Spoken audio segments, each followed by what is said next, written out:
Hey y'all, welcome back to another episode of Chats on the Blog Cabin. You know, the show where I invite people virtually into the blog cabin to chat about life. And today we're chatting about the big C word, cancer. And with me, Patricia wrote this amazing book called Pretty Girls Don't Get Cancer. And it's all about her story dealing with cancer. And full disclosure, I've had 2 family members die from cancer. So I applaud you. I am so happy that you're a survivor and that you were able to write this book so other cancer patients can go see what they go through and know that they're not alone, because your cancer was terminal, was it not? Yeah. I'm so sorry for your losses. It's one of those things that I'm happy to be here. At the same time, I wonder, right, why and how and why other people can't and don't. And so I'm terribly sorry for your loss. So tell us a little bit about yourself before we get into talking about the book. Okay. So first, thank you for having me here. I'm so thrilled to be here. My name is Patricia Diaz, and I'm a self-published author. I'm a yoga instructor, also an HR consultant, and I just love life in general. And I'm very happy that I get to share all the story and what transpired back then, so that hopefully others can take a look and see that there is life after cancer. There can be life after cancer, and that there's so many ways that we can help support the cancer patients and survivors and just make it better for everyone. Now let's talk about the book, Pretty Girls Don't Get Cancer. Mm-hmm. The title of the book, you've got to tell us why the title, because I read it in the book, but I want you to tell why you did that. Sure, and I apologize if that's an offensive title for anyone. It was an unusual statement that a doctor told me when I was when I went to my first consult with a doctor. I was already ill.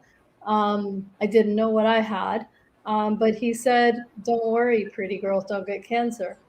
And at the time, I took it like, well, he's just wanting to reassure me, so I'm just going to dismiss it, like a lot of the things got dismissed back then in the 80s, especially in a culture that was very male dominated, like Venezuela at the time. I'm not sure how things are today, but back then it was very male dominated. So those were comments that were, you just kind of brushed off, well, whatever. But obviously it's very inappropriate and just not okay. But I chose it as a title, taking the risk of doing it. But because, in spite of all of that adversity, in spite of that horrible comment, I made it through. And, we can either get stuck on things that we don't like or comments like that and be miserable all our lives, or we can write a book and make it better for everyone, or we can do other things and make it better for everyone, right? Now, you put part of, I think in the dedication in the book, not the dedication, but like the very first part, you had the prayer that you and your sister wrote, actually. Mm-hmm. It says, "Thank you, Father, for I am healed." How much did that help you during that? Because that little part, that first part was like, wow, that packed the punch. Yeah. That helped because not only helped, it influenced. There was no doubt. There was, I'm healed, right? It's thank you, God, for I am healed. I was raised with the culture of asking for things, right? You had to ask, may I be healed, or can please heal me? No, this was a complete turnaround of my way of thinking. It was, I am healed, thank you, because you healed me already. And the visualization was seeing myself shining, my body shining, and I was healthy and completely well, and that I was able to walk again and breathe again and do all the things that a teenager would do at my age back then. So let's start at the very beginning, when you are diagnosed, or when you don't even know you're being diagnosed, when you start feeling really bad and you're not listening to your body. Because I think that's a lot of things in the book you talk about. You have to listen to your body. Your body gives you signals. So let's talk about that. So sure, I was a teenager. I thought, I was doing all the things that I was supposed to do, riding bikes with my friends, going out in the streets and hanging out at the pool and things like that. And eventually I got a headache, a cold. I got a bleeding nose, or nosebleed, sorry. And you know what? It was something that I would brush off, like, it's nothing. I'll just ride it through, and that's it. Or I would go to the closet and reach for an Advil and take it, right? Because it was reachable, it was there, and that was the fastest and quickest way to get rid of a headache. So things started to pile up, and I didn't realize that. On top of that, it was the last year of high school, and I had more responsibilities. I was the um, one of the editors for the yearbook, and I was doing all these things and thinking about college, and I already had a lot of emotional things happen. You read the book, all the things that had happened in my teenage years. So there was a lot of emotional things happening at that time during my last year of high school. And what broke the camel's back, I don't know. But at some point, my immune system said, "Well, can't deal with it anymore." And the rest is history, right? One thing after another. Went to a doctor. The doctor dismissed it, and he gave me 10 pills to take. And in taking those pills, that's when the fevers came in, and all the more severe bloody nose. And at some point, it was like I just couldn't breathe anymore. And that's when, okay, well, that's not normal. And then they took me to the hospital. So the person that actually took you to the hospital is not the person that was around in your everyday life, correct? Correct. Yes. And it was part of a discussion with my sister. My sister was apparently had a conversation with my mother, saying, "Hey, take her. Like, I don't see her well. That's not normal." And when my mom called me, I was talking, but I was coughing every other word. And then she said, "Okay, I'm taking you to the hospital on Monday." And I was hospitalized that same day. My first reaction was, how could people not see that? You said you were losing weight and you couldn't breathe and you had all these things. How could people not, especially the ones that see you in everyday life, not see it? You don't. You just don't, because you're seeing the person every single day. And why would you question it? First, it's almost like a denial. Nobody has gone through cancer in our lives. We didn't know what it looked like. Why would it be cancer? You don't think it'll ever hit you, right? We didn't have any history in the house. And so I was kind of the first one to ever go through something like that, as severe as that. Yes, there were some allergies and little things, little health things here and there, but nothing like cancer. We always saw cancer as something that would happen to other people, and not to us, right? So this was an eye-opener for all of us. It was somebody else that saw, "Hey, I'm seeing her a little bit, yellow. Her color is not the same. She's very thin. You might want to take her to the doctor to get her checked." And everybody dismissed that comment too. And then a few months later, that's when things hit. Wow. I want to take you back through, when you first get a diagnosis, but let's take a brief commercial because I see you're ready for water too as well. So we're going to take a brief commercial break and we'll be right back. Okay. Do you feel betrayed by life, your body, or by someone that you love? You are not alone, and you are not weak or overly emotional for feeling the way that you do. Betrayal is one of the most overwhelmingly painful experiences to navigate because it strikes at the core of who you are and what you are worth. No matter how gutted you feel, there is hope. You can flourish, not in spite of your experience, but because of it. I know. After 23 years of marriage, my world was shattered when I found out that my husband had been cheating on me with 5 different women for 15 years. I lost everything that day, my identity, my worth, and the future I had worked so hard to create. While it was a long and arduous journey back to myself, today I know who I am, what I want, and I am happier and more confident than I ever was before. I've got what I call naked self-worth, which is the ability to see, know, and love yourself for who you are, not for what you accomplished or for who you are in relation to others. No matter what has shattered your heart, if you're ready to get clear on who you are, what you want, and to learn how good life really can be, then Life Choreography is for you. Even if you feel too old or are too busy because you have kids at home and you're in charge of everything. Life Choreography is a comprehensive 5-month, 5-step program that empowers you to strip out of your labels, roles, and scripts, and to reveal yourself as you are, not as you think you should be.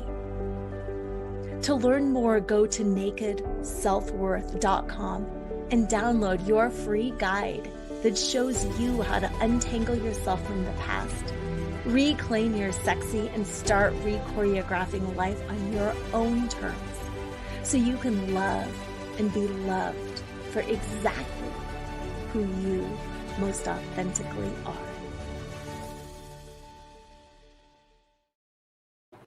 And we are back chatting with Patricia, who wrote Pretty Girls Don't Get Cancer. Let's talk about when you first heard the diagnosis, when you first came out stage 4. Yeah, so I heard it first from a doctor, but he didn't say the C word at all. And I asked him, is it cancer? And he kind of dismissed the word, said, well, we don't really like to use that word. This is blah, blah, blah, blah, blah, right? I didn't hear much else. So then my sister either came in or I called her, I don't know what, but she came in the room and I asked her, hey, is it cancer? And she was the one that said yes. I imagine how painful that must have been for her, telling me, her little sister, right, that yes, it was cancer. But then she said a few words that were, again, she was the spirit, the one that always saw a possibility, that was never broken down by any perceptions of no, it's not going to happen. No, for her, everything was possible. And that was contagious for me. It was, the words that she said afterwards were key for my faith, for my, my belief that yes, I am going to get through this. I can honestly say when I was reading that part, when you got to your diagnosis, that I saw a lot of parallels with my sister, because she couldn't breathe as well. And she had, by the time they found the cancer, it was pretty much terminal stage 4 too. And unfortunately she died from it. So what do you think made your possibility different? Was it your thinking, or was it just the right place at the right time with the doctors using experimental stuff? What do you think caused the remission? I think everything, all of the above. I kept a very open mind on things that things were possible. I honestly believe that there might have been some form of a miracle. I don't know if it was a miracle of, hey, you're healed, or the miracle of putting the right people in the right place at the right time for me. I don't know what it was, but it was something that it was out of this world. I can't explain it really with what I know today about cancer, and what I know today about how severe I was back then. But I can't really say other than something that is out of my understanding intervening. So what made you decide to write the book, and detail your journey through it, because a lot of people, it's very painful to have to relive it. And I think you even mentioned that in the book, that it's kind of painful, but it also brought up memories of how far you've come as well. Right. So I want to share the story first, as a potentially inspiration for others if they find words there that might be, um, you know, a source of hope, that, you know, it was worth writing it.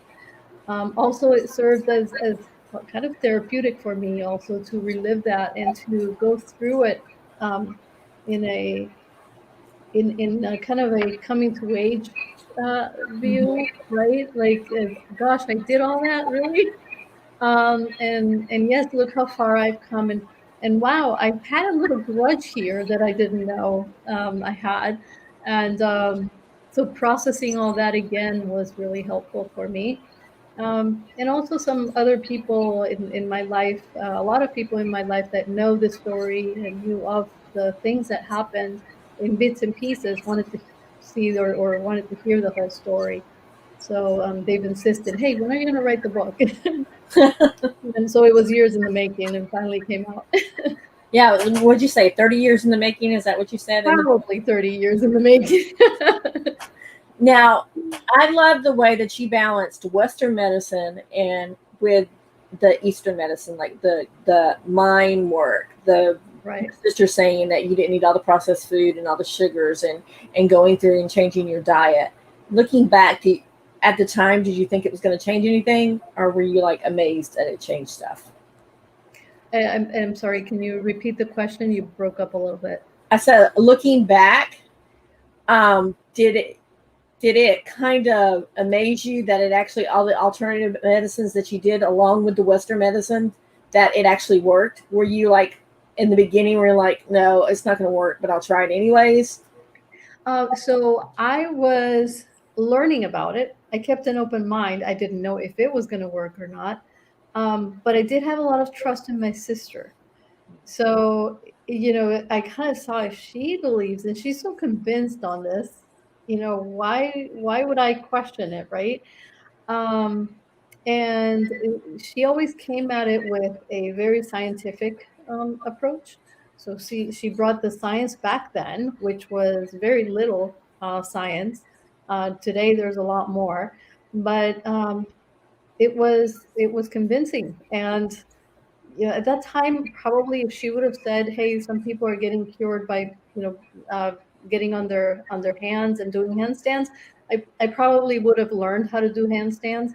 Um, but you know, I don't know. At some point, there was some level of, you know, does this work for me or not? And the things that really stuck were the nutrition, the meditation, yoga, and of course, just healthy habits in general. Those were the things that really made sense for me.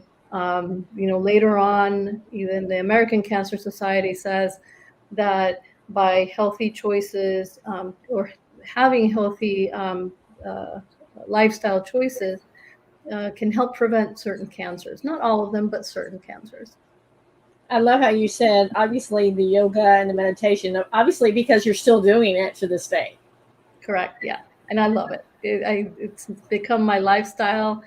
I teach it now, and I love my students, and it's just a peaceful time, and it's time I make for myself, and for my healing.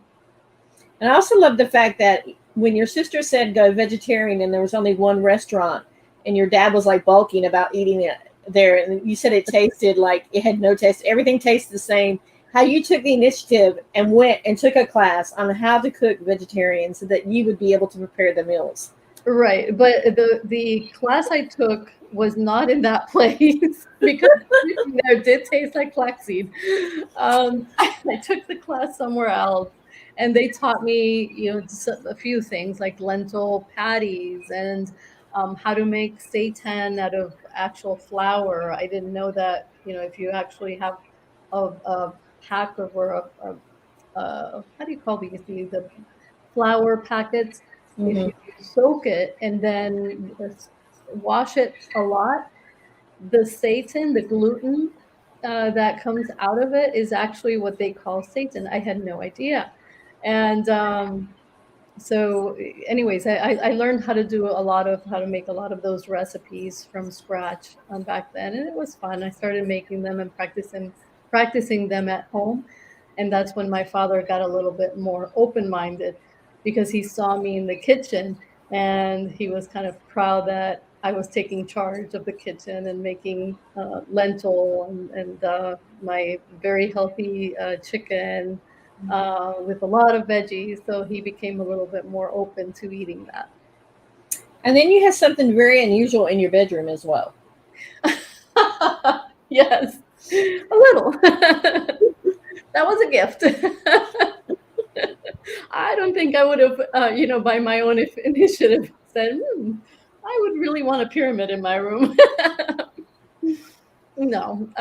Yes, it was an unusual thing, and my father screamed, yelled, and kicked it several times. But it was super fun. It was. I really enjoyed that the conversation really went from my disease at the time to does this pyramid really work? Is there science behind it? Is that even true, or is it hocus pocus? I mean, some people even said black magic. You name it. It was just fun. Now, you were a teenager when all this was happening. How did that affect your relationship with friends? Because you mentioned in the book that you had several tragic things happen to friends, and then this happens to you. Yeah, so I was in isolation. So obviously they were having their teenage lives, and I was not during that last year of high school. So that affected me in that way that I couldn't be with them, right? Um, but I don't know how they felt about it. Also, I know that may have must have impacted their life as well. Thinking about, gosh, Patricia's not here with us. So whenever they went out, they probably had that in the back of their minds. Even though they had fun, obviously they were supposed to have fun. We were so close that they must have had thoughts of, why I'm not there, right? And in their minds, I was probably the next one that was going to essentially die, because we had had so many. And why wouldn't I be I was, stage 4. So it was a matter of time when they heard a bad news. So everybody was pleasantly surprised that I made it through. Yeah, I can imagine. Yeah, pleasantly surprised. I mean, because normally when you hear stage 4, there's no turning back. Yeah. But you also did a lot of mindset work, a lot of mindfulness, and being aware of your senses. Let's talk about that. Sure. That was hard because my mind always went a million miles an hour with all the things that were at school and family and friends and all of the things all the plans that I never looked uh, low. I always had dreams that I wanted to change the world on my end, right? So mindfulness actually helped me ground, just level set myself and and not be so unfocused, right? Not everywhere, but just focus the attention on the here and now. Um, there was one message that one of the doctors that I saw back then, he said, well, being in the past, or remembering things in the past, and remembering or wishing things in the future is kind of like living and not living, because you're living out of things that are not real anymore, right? And learning to live in the now is really learning to appreciate every single instance of your life as if it was the only minute, the only second you had to live. And that was the most beautiful lesson he could have given me. Now, Patricia, do you have your book with you? I do. Yes. Do you want to read a part of it for us? Sure thing. So I'll read part of chapter 9, and that chapter is called Uncertainty. And I'll read the part of the CAT scan. I know that's a little rough part. A nurse opened the door and announced that the paramedics had arrived. It was the same nurse who had helped me bath with a cloth and changed my PJs earlier that morning. I hope no one else sees my naked butt. I'd been watching TV and waiting for a few hours. The paramedics helped me onto the stretcher and then carefully pushed the bed towards the ambulance parked outside the emergency exit. As the ceiling tiles moved, I reflected on all the things happening to us. My family was going through the biggest challenge of their lives, especially my parents. I couldn't imagine the pain of having a child, being so sick, and having the fear of losing her any minute. They looked so worried and confused. I wondered how many times they were asking God to trade places with me.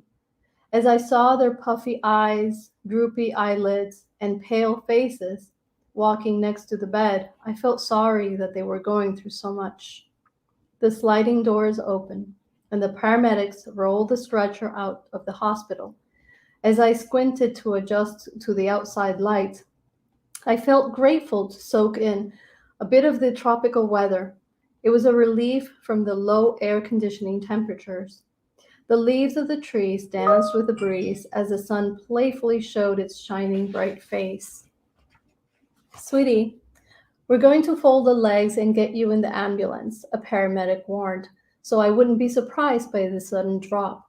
Then, pointing up towards the building, he continued, Look, your friends are on the balcony. Searching upward, I saw the brown walls of the hospital. On the second floor balcony were Jasmine and Julian, looking towards the ambulance.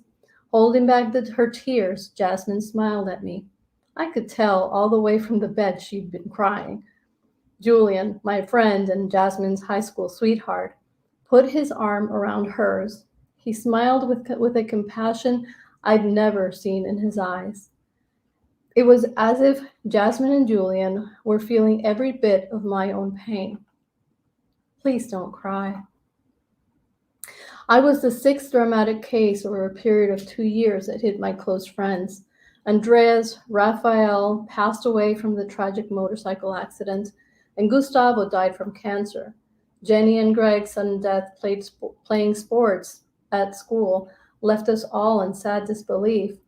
Wilma lost her ferocious battle to cancer, and finally, Victor battled cancer for a few years and survived. I imagine that, like Jasmine, most of my friends were having a hard time coping emotionally. The word spread quickly that I was very ill, and the speculation that I wouldn't make it through was torturing everyone who knew my family. As hard as Rafa tried to cheer me up by showing excitement about the ambulance, I slept through the entire ride. The next thing I knew, I was in Hospital Coromoto and was taken to a room and into the CAT scan machine. I was in that machine for a long time, and all I could hear was the noise and the voice from the speaker, don't move, or hold your breath. All I could see was the tunnel in that white machine and the black glass that holds the imaging devices. The room was cold, and my trembling hands were placed on top of my head. Time passed by slowly as I came in and out of sleep. My cousin was in the small room with the computers. All the technicians and nurses had serious expressions on their faces. At some point, my cousin left the room. I understand he went to talk to my parents. Once finished, the staff helped me onto the stretcher again. I was exhausted and felt weak. As they were pushing me out towards the ambulance, I looked to one side and saw my mother's red face. I must have fallen asleep. Sometime later, I woke up in the Hospital Paraíso room again. I learned months later that while the technicians finished the last part of the test, my cousin had spoken with my parents. I can't even imagine how hard it must have been for him to deliver such news to one of his favorite aunts. It's everywhere. your little girl, she is invaded. Wow. You can tell you're tearing up right now as you're reading that. Your eyes are tearing up. I can't even imagine the pain of my parents. Yeah. Did they ever say anything to you about how they were feeling during that time? Oh yes, we sometimes talk about it, and you know, it's afterwards we hug and say, it's so good that we're here, right? But they had a really rough time.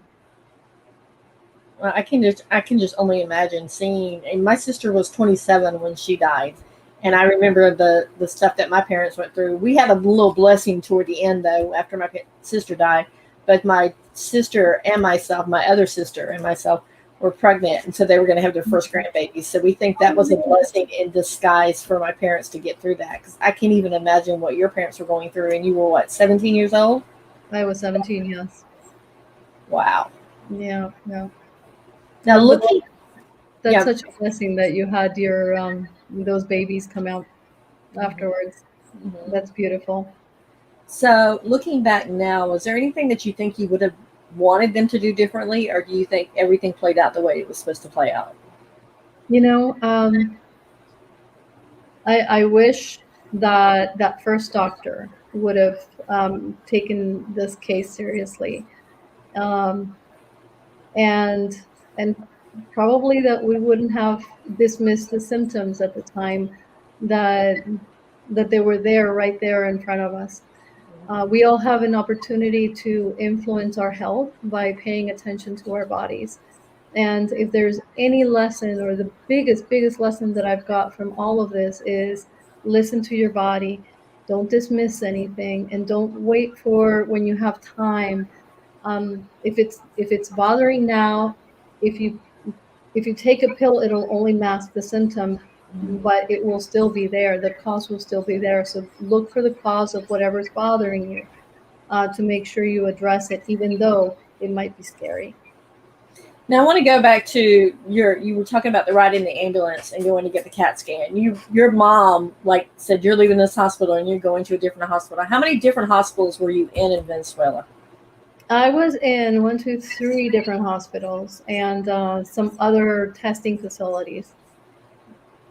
Wow. And then I kind of have a little heart here because North Carolina, this is where I'm based at, and you went to Duke University. So I was like, I know exactly where that is at.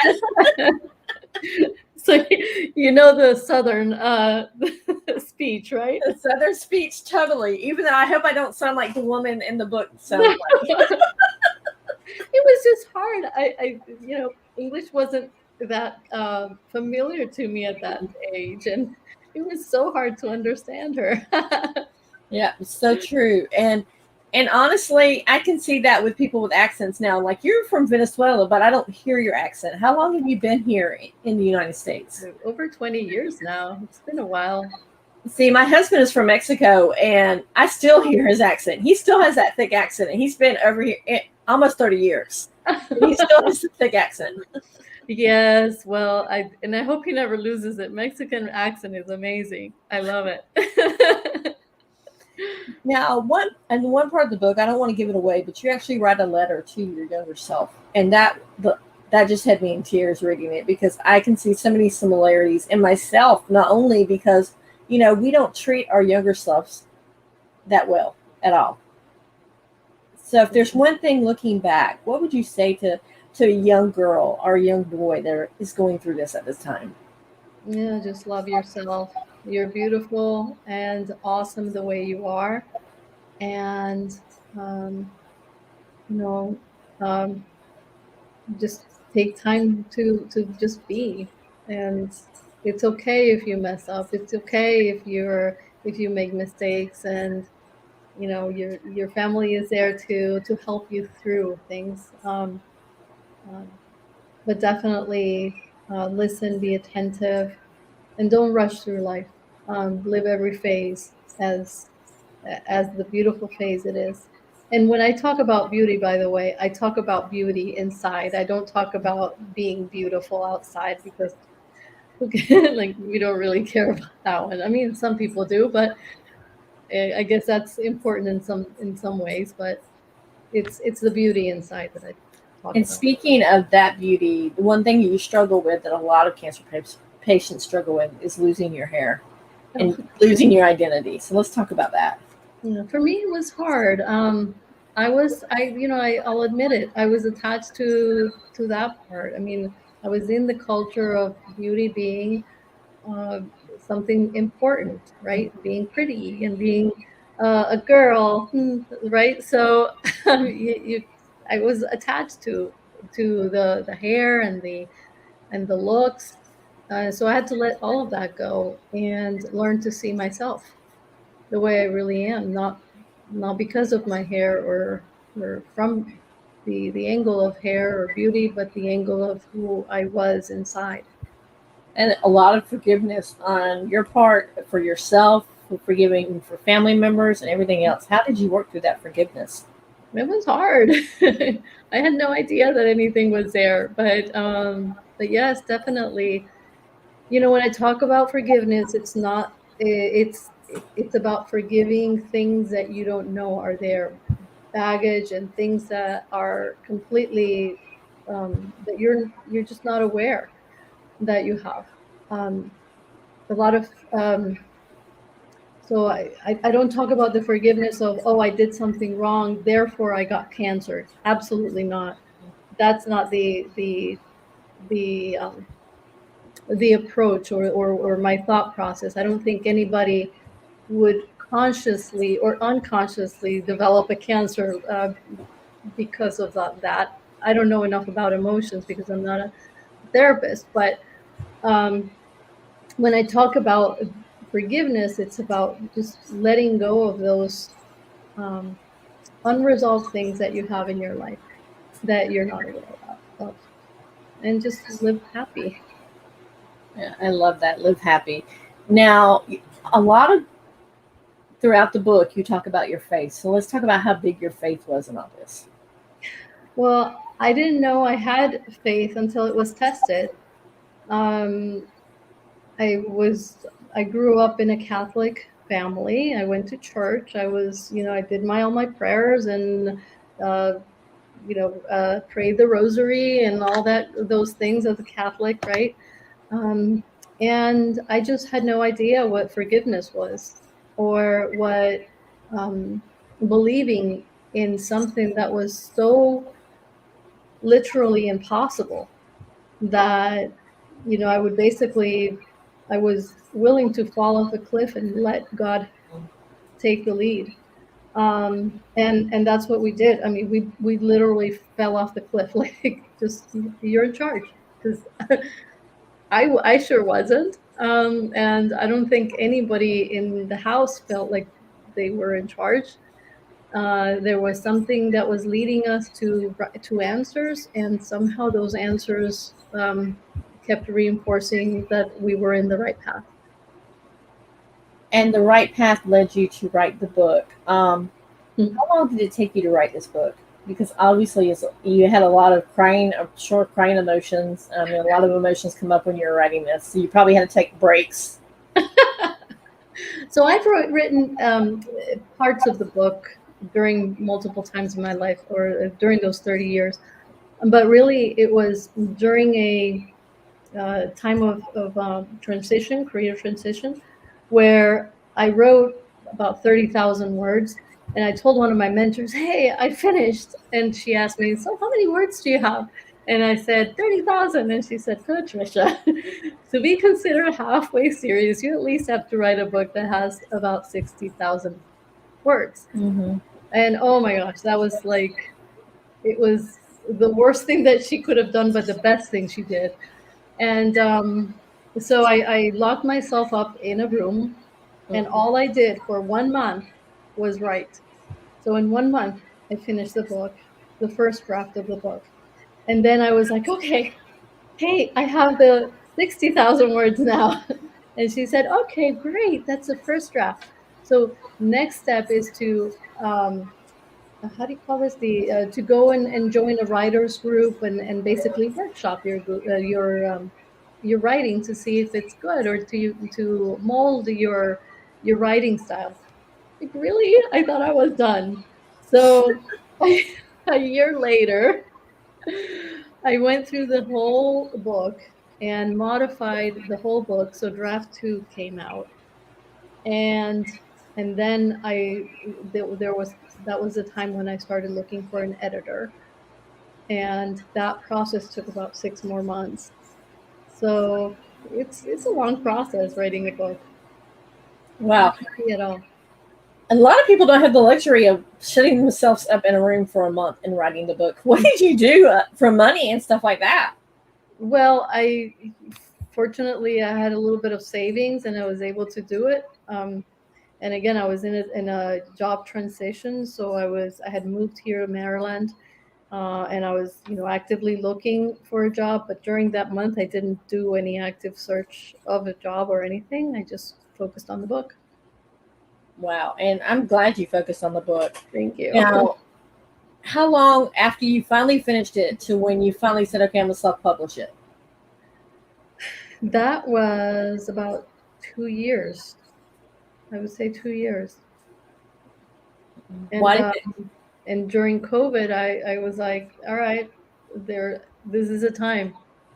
I use isolation to do things that that I don't necessarily have time for, and because it was a forced isolation, I basically focused on publishing the book, and it happened.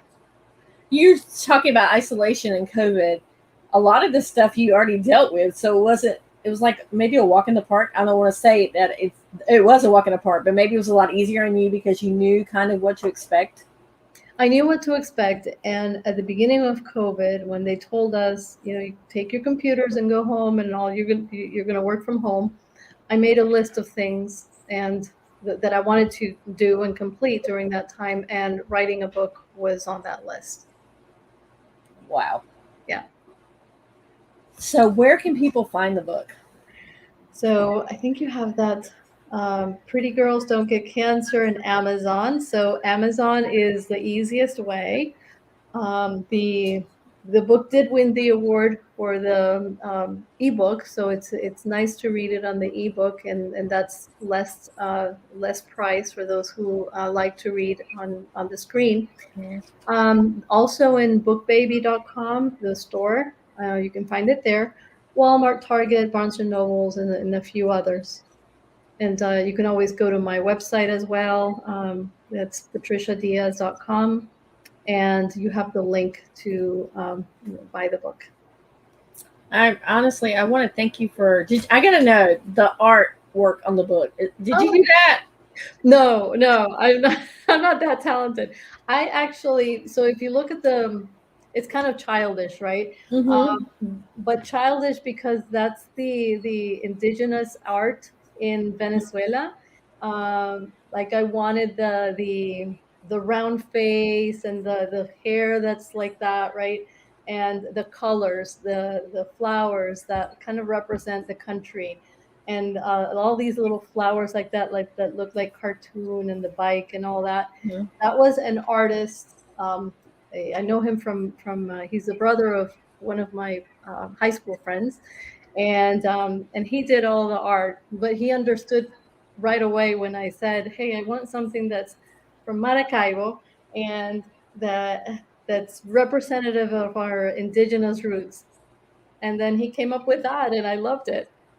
It's so cute because you don't normally see something like that on a book about cancer, so it's more uplifting.